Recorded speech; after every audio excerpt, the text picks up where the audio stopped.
Welcome, everybody. Thank you so much for joining us this evening. Again, my name is Bert Rodriguez. My full name, Roberto Manuel Tafoya Rodriguez, because so many Latin folks have way more than just one name or two names. But yes, I actually, initially, I have my father's heritage comes from Mexico. My mom is Spanish. And growing up, I primarily identified with my Mexican heritage and used to sing mariachi music all the time with my family, but didn't necessarily know a ton about the music in Spain. So I was so excited when this project came along because it offered me an opportunity to sort of connect to my mom's side of my heritage in a way that is really important to me, which is through music. Now, my mom's last name is, or her maiden name is Tafoya, and can be directly traced. I think there's a couple famous Tafoyas out there. There's Michelle Tafoya from ESPN. She was a very famous sports reporter for a very long time, sports anchor. But anybody with the last name of Tafoya, however it's spelled, Tafoya, Tafaya with a Y, double L, everything traces back to the town of Tafalla in Spain, which is just south of Pamplona.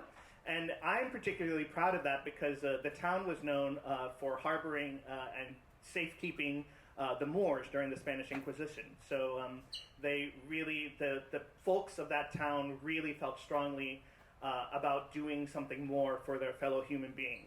So that already gave me something to really connect me and to be passionate about. And then I started learning about about Zarzuela. So I was like, well, what is this actually about?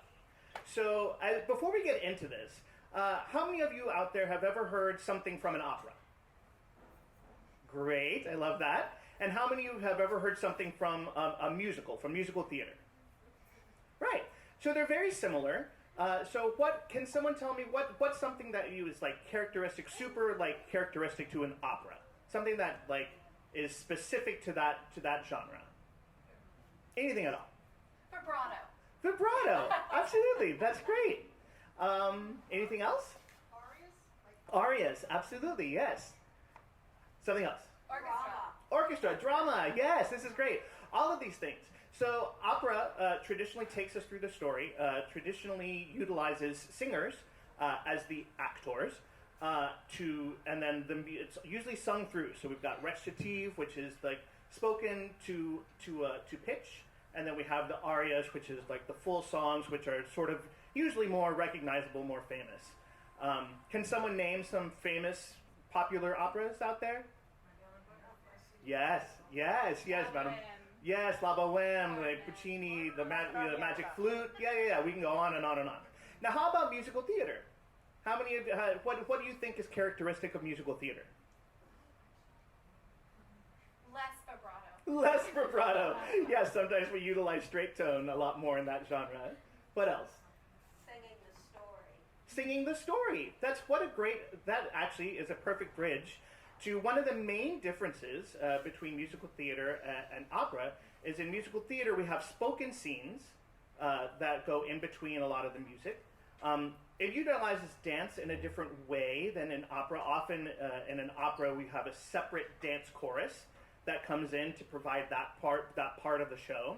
Often in musicals, the same performers who are doing the dancing are the people who are doing the singing, are the people who are doing the acting. So what it does in musical theater is it combines all of those elements in equal importance, right? Whereas in opera, it's music forward. In musical theater, it puts everything on the same level while trying to incorporate as many different art forms into that as possible, because we also have the costumes and the scenery. So there's a lot in common. There's a lot that's overlapping, but they're very distinct styles. Now, musical theater has been designated a uniquely American art form that started to gain popularity around the turn of the century.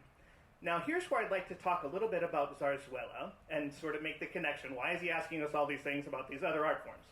Right, so Zarzuela, as we see on the screen, is a Spanish lyric dramatic genre that alternates between sung and spoken scenes, much like musical theater, incorporating operatic and popular songs as well as dance.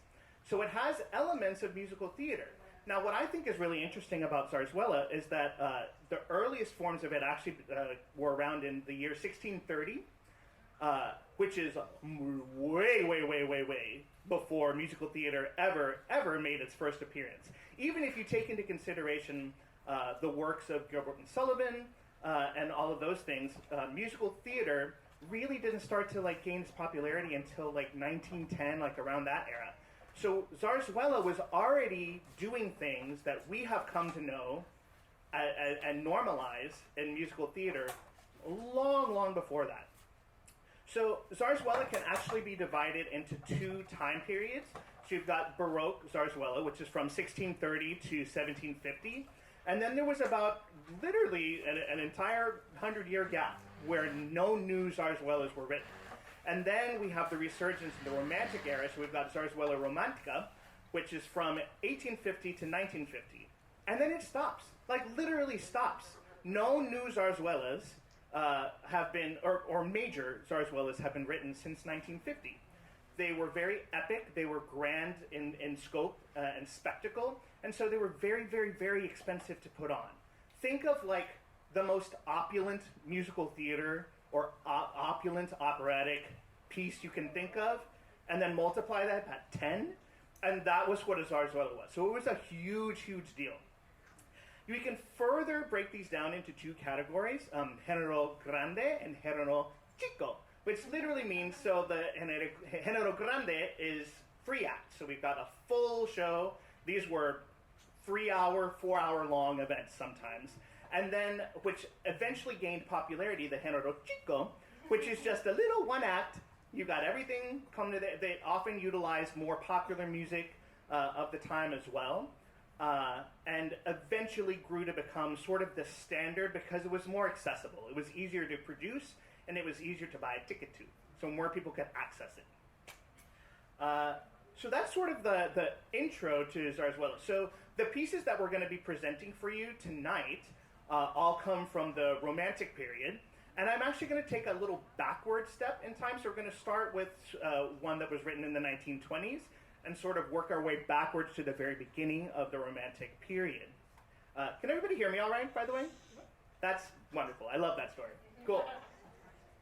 All right, so our first piece is from, would you like to, oh yeah, well, I'll introduce our performers. They're waiting anxiously in the wings. So we'll bring them on out. So performing for you this evening, we have Stefanie Diaz and Jose Manuel-Lopez. So our first piece is from the Zarzuela DOÑA Francisquita.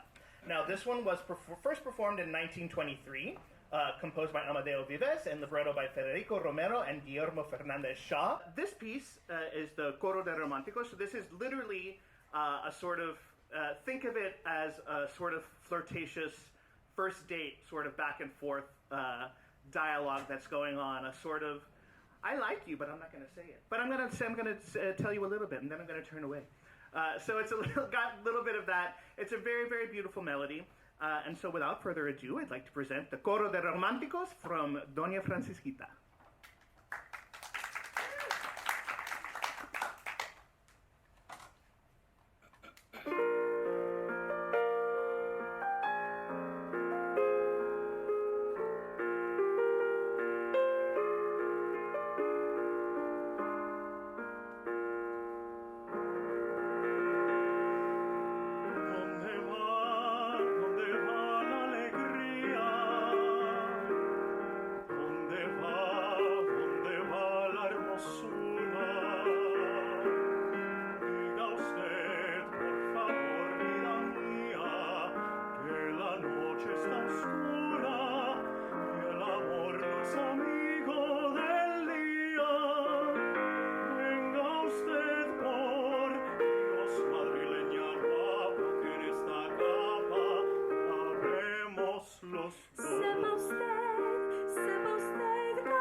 Porque no le veo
diosa, soy capaz de todo. Yo no le quería rico de este modo. Dime lo que pides, dime lo que quieres. Pide ya, por favor. Pediré solo amor,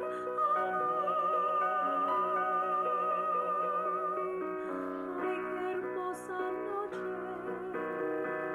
Noche de cantares, Noche de querellas, tiemblan las estrellas con febril temblor.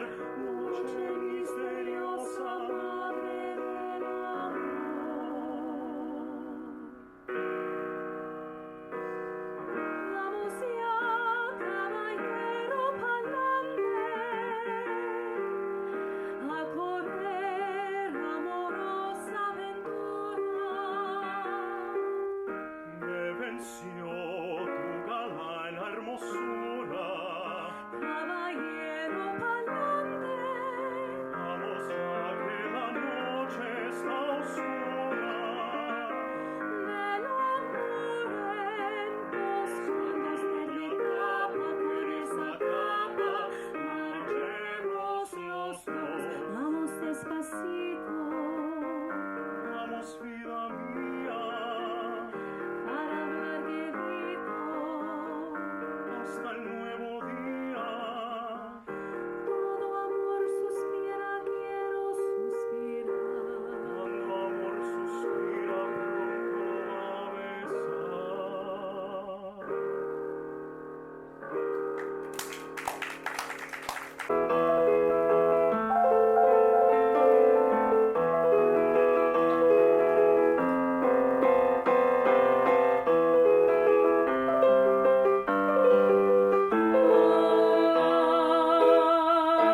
even though most Zarzuela tends to be very comic and lighthearted, we do have our bits of drama. So thank you for bringing the drama, Stefanie. Now we're going to go even further back to one that I particularly enjoy called El Barberillo de Lavapiés, the Canción de Paloma. So this premiered on December 18th, 1874, so very close to the beginning of the earliest romantic zarzuelas. And it was written with music by Francisco Ansejo Barbieri and libretto by Luis Mariano de Larra. Now, a lot of people consider this to be the greatest zarzuela of the 19th century. And this is the one that I wanted to bring attention to because it was unusual in that it actually did deal with political commentary to the negative. There was a very unpopular prime minister at the time, so they modeled the character of the prime minister in the zarzuela after that very actual historical figure. And the plot of this, because why not, they all deal with lovers who are frustrated, who want to be with other people. But this one in particular, the spoken of lovers, are also conspiring to overthrow the prime minister. So just lighthearted fare, no big deal. I think that's hilarious because where else would you find that? If you tried to pitch that to somebody now for a musical or a play or an opera, they'd be like, what? No, go somewhere else. So this story follows the exploits of Lamparilla, the barber dentist, which was very common at the time to have those two things be together, who resolves to help both his frustrated lover friends and potential conspirators to overthrow the unpopular prime minister. And this piece in particular is just so nice because it opens the show, the Canción de Paloma, and is literally just a love letter to the city. And it's exactly what I was talking about being proud of presenting everything that they love about the city, the architecture, the way it looks, the people. It's full of pride, and I really think that the song conveys that. If you listen, the chords that are used, it's all very, they're all major chords, they're all very happy, they're easily accessible major chords. Most of the song is in G major. And it's only when we start to get a little cheeky that you'll notice there's a shift in the meter. So it goes from this very 1 2 3 1 2 3 into a 2/4 feel. So it has a very distinct, different feel to it as they're sort of being cheeky with each other. Yes. So without further ado, I'd like to present to you the Canción de Paloma from El Barberillo de Lavapiés, performed by Stefanie Diaz and José Manuel-Lopez, with slight little assistance from Bert Rodriguez at the piano.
Dicen que las buenas mozas en Madrid han decidido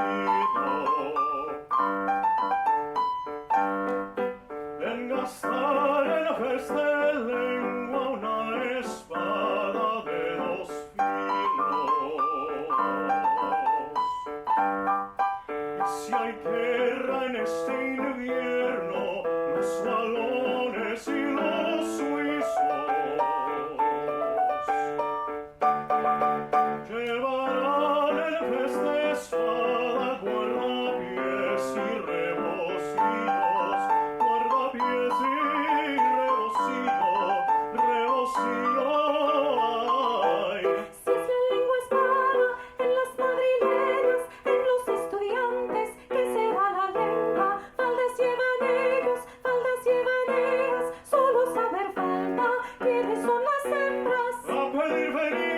de Alcalá de Henares, que las balas quiten a los estudiantes, que si son rebeldes y si son audaces, es por llevar faldas como las comadres. Esto es verdad, estudiantes y más plenos están. Viva la sal, el que quiera verdades que venga acá. ¿Qué es lo que vendes, niña de ojos azules?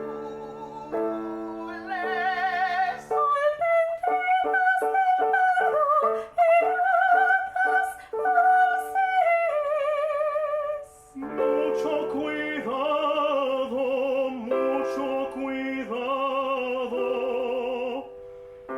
esas almendras tienen el gusto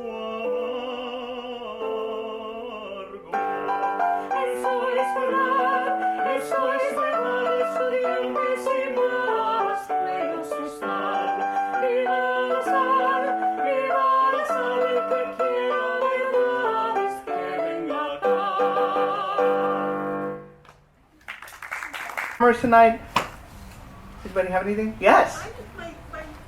Just the one that I was kind of sitting there wondering about with that particular piece. Mm-hmm. I noticed you had the name of the actual music, and then you had that it came from Barberillo. The Barberillo, yes. Yeah, I speak any Spanish. Sure. But is that anything like, I guess what I'm kind of curious about is, were things affected by the Italian operas? Like, in other words, was a Spanish composer thinking like, giving him an idea, and though while he's not, I don't really know what the Barber of Seville's about, but is it possible that, even though it might have a similar sounding title to me, because I mean it's foreign. Sure. Is it? I guess what I'm trying to ask is, were storylines copied? Like they would have a similar story, but it's their own music. That's a great question. That actually happened more in the Baroque era. In the Baroque era, the characters and the stories tended to be about either religious figures. So, of course, in Spain, that would have, of course, been about Christianity, Catholicism, or the idea of like more like gods and goddesses of like going all the way back.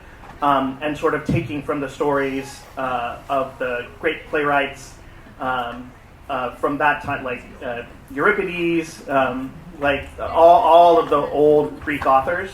So in that time period, you would get a lot of repetition in what the stories were about and what the Zarzuelas were written about. But as we move forward, they tended to be about specifically Spanish things. And that's what I think is really interesting about it, which is, again, why I find it fascinating as it sort of spread and moved into other countries like the Philippines and Cuba. When you look at their stories, the musical styles are similar because it harkens back to the sort of Spanish folkloric sound and flamenco and all of those sort of elements.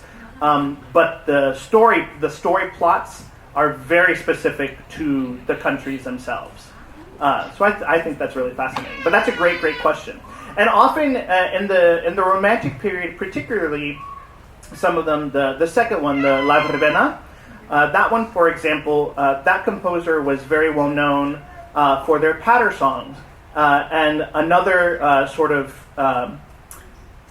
very distinguished composing duo, Gilbert and Sullivan, of course, became the English composers became very well known for their patter songs, and of course were precursors to the musical theater genre as well. And often their works are performed sort of both ways. You might find a Gilbert and Sullivan piece in an opera season, and you might find a Gilbert and Sullivan piece in a musical theater season.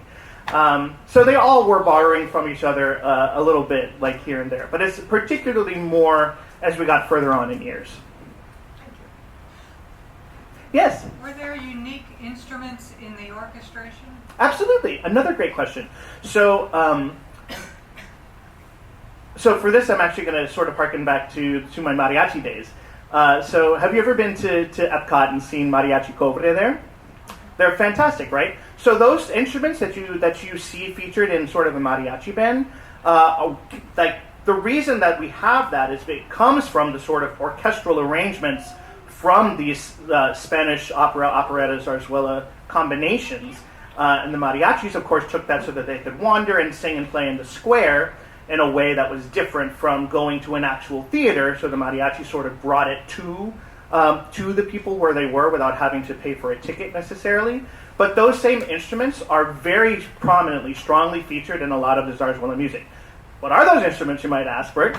So those are things, so there's a lot of strings. So much of this is stringed instruments. And that's why you hear a lot. Zarzuela is full of very, very complex things that happen all the time, which are so much easier to be played on an instrument where all you have to do is like to make those notes come out. Often when you have a piano reduction and then you're trying to play it, it's like, why? Who did this? Who did this to me? But yes, so there's lots of stringed instruments, lots of horns for excitement, dramatic, and then of course, like the percussion is everywhere. Percussion, the sort of the flamenco castanets are prevalent all throughout, and that goes all the way back even in the Baroque period, which I think is really interesting. Again, that sort of 100-year gap where nothing new in this like art form was written. I find it fascinating that we stuck to those same instruments and we brought them with us along into an entire new century. I think that's really fascinating. Yes? Would you be able to give us an idea of why there was a 100-year gap like that? Was there something going on in the world? Yes, absolutely. Spain fell on incredibly rough economic times, and there just wasn't an appetite for anybody to even be able to afford it. Nobody could even afford to go do anything theatrical because the country was in such dire economic straits. And that's specifically why there was nothing in the zarzuela form written at that time. Many composers who had previously been composing for the zarzuela art form shifted into just making songs. So rather than having songs as a part of a show, they shifted into just producing work. The same way that songwriters will write for a specific artist now, they might do the same thing for a famous performer of the time and write a song for them to still try to make their living. But in general, it just wasn't happening in the time because nobody could afford it. Yes? Did these shows travel outside of Madrid? They were in different regions, or were they primarily in the... Almost all of the zarzuelas begin in Madrid. That was where, so even the name of zarzuela comes from the Teatro de Zarzuela, which is where the palace of zarzuela, where the first zarzuela was said to have been performed. And even that comes from the name, the trees surrounding the palace, where were brambles, and zarza translates to brambles in English, and that's sort of where that comes from.